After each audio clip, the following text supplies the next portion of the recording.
हैं KKD news. रुक करते हैं चुनावी दौर पर। 5 राज्यों में होने वाले विधानसभा चुनाव का बिगुल बज गया और आज से छत्तीसगढ़ और मिजोरम से इसकी शुरुआत हो गई है। छत्तीसगढ़ में पहले चरण का और वहीं मिजोरम में आज मतदान शुरू हो गया है और मतदान हो रहे हैं। अब जानते हैं किस मुद्दे पर अपना मतदान करेगी और कौन से पार्टी को गाड़ी देगी और देखना बाकी है। मतदान की शुरुआत होते ही सियासी गलियारे में हलचल काफी तेज है। एक तरफ भाजपा है तो दूसरी तरफ कांग्रेस, जिसमें मिजोरम और छत्तीसगढ़ दोनों ही जगहों पर कांग्रेस का बोलबाला ज्यादा है। तो क्या भाजपा चुनाव से पहले छत्तीसगढ़ की जनता को लुभा पाएगी? क्या छत्तीसगढ़ में अमित शाह कांग्रेस खत्म करो अभियान काम कर पाएगा या भाजपा केवल रैली करती रह जाएगी? जहां एक तरफ बीजेपी जोर लगा रही है तो वहीं दूसरी तरफ कांग्रेस ने भी बड़े चेहरों को रणभूमि में उतारा है और आज चुनाव जारी है। क्या इस चुनाव का सारा खेल महिला फैक्टर बदल देगी? क्या अमित शाह जीत पाएंगे छत्तीसगढ़ की जनता का प्यार? ये तो आज के चुनाव के नतीजे और वोटिंग होने के बाद ही पता चलेगा। ये चुनावी नतीजे आने के बाद पता चल ही जाएगा, लेकिन उससे पहले नजर डालते हैं जनता के उन सभी मुद्दों पर और मिजोरम और छत्तीसगढ़ की जनता अपने उम्मीदवार को कैसे चुनेगी इस पर। 2024 से पहले सेमीफाइनल में कौन मारेगा बाजी, इसकी भी अब शुरुआत हो गई है। आपको बता दें, केंद्रीय चुनाव आयोग ने 5 राज्यों में होने वाले विधानसभा चुनाव की तारीखों का ऐलान किया था, जिसके बाद आज छत्तीसगढ़ में और मिजोरम में चुनाव हो रहे हैं। छत्तीसगढ़ में कुल 20 सीटों पर पहले चरण का मतदान होगा, वहीं मिजोरम में 40 सीटों पर मतदान होगा। उसके अलावा छत्तीसगढ़ में 17 नवंबर को कुल 60 सीटों पर मतदान होगा। राजस्थान में 23 नवंबर को 200 सीटों पर मतदान होगा। वहीं तेलंगाना में 30 नवंबर को 119 सीटों पर और मिजोरम में 7 नवंबर को 40 विधानसभा सीटों पर मतदान होने वाला है। अटकलें लगती रहेंगी। पार्टियां चुनाव जीतने के लिए अपना दमखम भी दिखाएंगी, लेकिन देखना बाकी है कि चुनाव में आखिर किसके ओर जाती है जनता की बढ़त होती है और किसके खेमे में ज्यादा मतदान आता है। भाजपा जनता को ज्यादा लुभा पाती है या फिर कांग्रेस जनता को ज्यादा लुभा पाती है?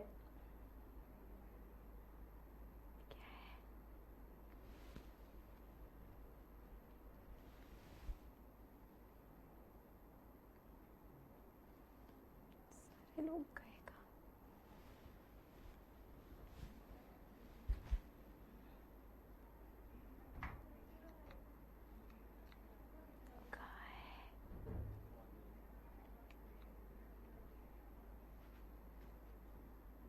तो छत्तीसगढ़ में 20 सीटों पर मतदान शुरू होने वाला है।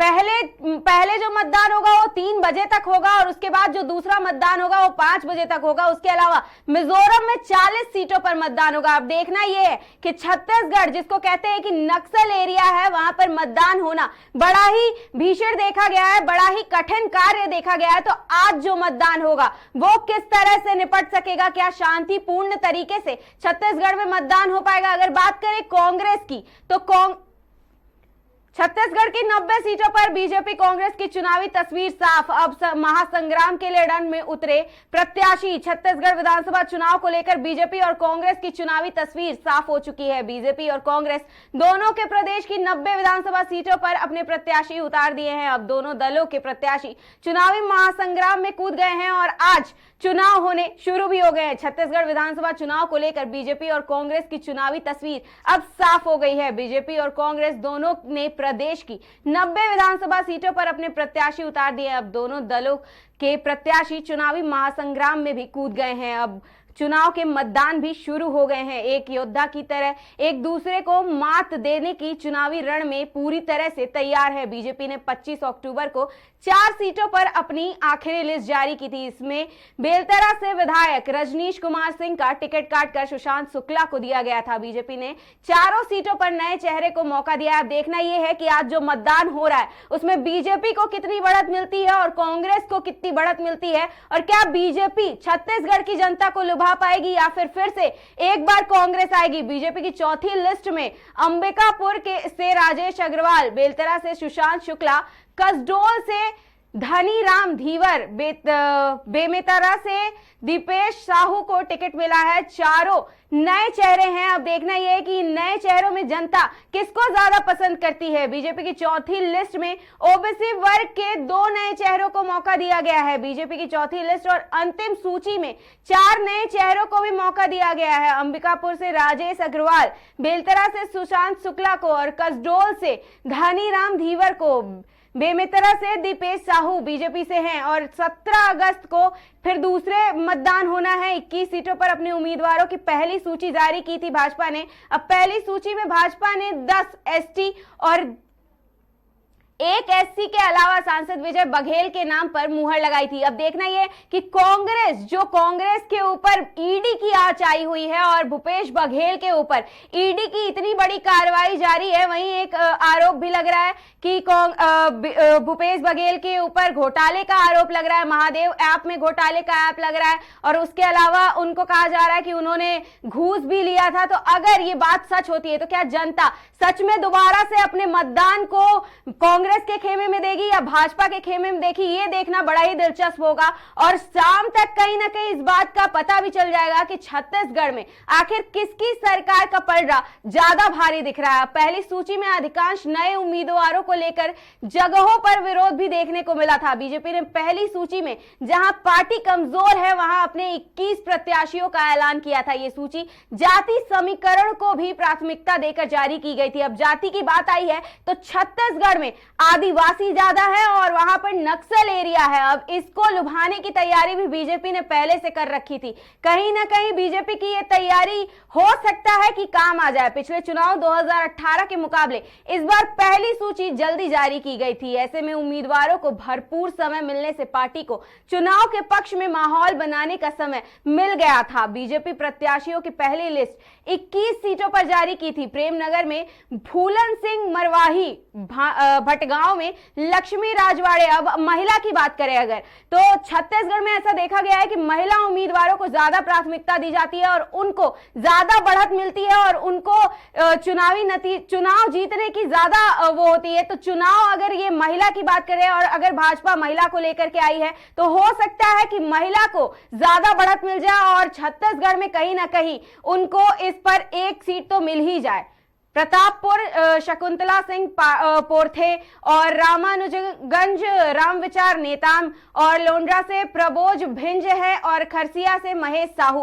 अब अगर बात करें छत्तीसगढ़ की फिर से कांग्रेस की तो वहीं कांग्रेस की अगर बात कर ले तो 2018 में कांग्रेस की सरकार आई और उसके बाद से छत्तीसगढ़ का थोड़ा सा माहौल जो है बदलते देखा गया। छत्तीसगढ़ के लिए जो जहां पर पहले से ये मतलब अस्तित्व में आया छत्तीसगढ़, अगर छत्तीसगढ़ की बात करें तो छत्तीसगढ़ में 5 बार मतदान हो चुके हैं और छत्तीसगढ़ जब से अस्तित्व में आया तब से उसके बाद भाजपा पहले सरकार में रही, उसके बाद फिर आई कांग्रेस और कांग्रेस के सरकार में आने के बाद छत्तीसगढ़ में जो चुनाव हुए 3 साल पहले सरकार रही, फिर वो गिर गई, उसके बाद फिर भूपेश बघेल की सरकार आई। अब अगर भूपेश बघेल की बात करें तो उनके ऊपर ये जो ईडी की तलवार लटक रही है, कहीं ना कहीं इससे भाजपा को बहुत ही ज्यादा फायदा होने वाला है। अब सूची में पूर्व मुख्यमंत्री रमन सिंह को राजनांदगांव से उम्मीदवार बनाया गया है। सूची में 3 सांसदों अरुण साव, रेणुका सिंह, गौतमी साय को टिकट दिया गया है। रेणुका सिंह केंद्र की मोदी सरकार में केंद्रीय राज्य मंत्री भी हैं। इसके अलावा 2 पूर्व IAS ओपी चौधरी टेकाम और पद्मश्री छत्तीसगढ़ी अभिनेता अनुज शर्मा को टिकट दिया गया है। वहीं बेमेतरा जिले के बिरनपुर हिंसा में मारे गए भुवनेश्वर साहू के पिता ईश्वर साहू को भी टिकट दिया गया है। अब इसका भी एक बड़ा फायदा हो सकता है। कहीं ना कहीं इसमें भी सहानुभूति बटोरने की कोशिश की गई है और ये सहानुभूति जो बटोरने की कोशिश की जा रही है इससे जनता को भी कहीं ना कहीं एक संदेश जाता है कि जनता जो है इससे ज्यादा से ज्यादा भावनाओं को इकट्ठा किया जाएगा और इमोशनल कार्ड खेलने की कोशिश की गई है कि अगर ये इमोशनल कार्ड है और इनको अगर चुनाव में में टिकट दिया गया है तो कहीं ना कहीं जो जनता है वो इससे बहुत ही ज्यादा प्रभावित होगी और उसके बाद इनको चुनाव में जो है मतदान देने की तरफ देखा जा सकता है। दूसरी सूची में भाजपा ने 19 एसटी और 9 एससी प्रत्याशियों पर भरोसा जताया है। बीजेपी की दूसरी लिस्ट में 64 सीटों पर भरतपुर, सोनहत, रेणुका सिंह, वर्तमान सांसद मनेंद्रगढ़ से श्याम बिहारी जायसवाल और सामरी से उद्धेश्वरी पैकरा और बैकुंठपुर से भैया लाल राजवाड़े और इनका नाम बड़ा है, और सीतापुर रामकुमार टोपे से और जयपुर राय मुनि भगत से और कुनकरी विष्णु देव साय और पंथलाल गांव से गोमती राय। अब अगर इन सब की बात करें तो भाजपा ने ये सारी जो कार्ड खेला है, अगर बात करें एससी एसटी की और एससी की, तो उसमें उन्होंने भी सीटें कहीं ना कहीं ज्यादा देने की कोशिश की गई है और उस सीट का भी कहीं ना कहीं फायदा मिल सकता है। अगर हम बात करें तो ये फायदा इस तरह से देखा जा सकता है कि भाजपा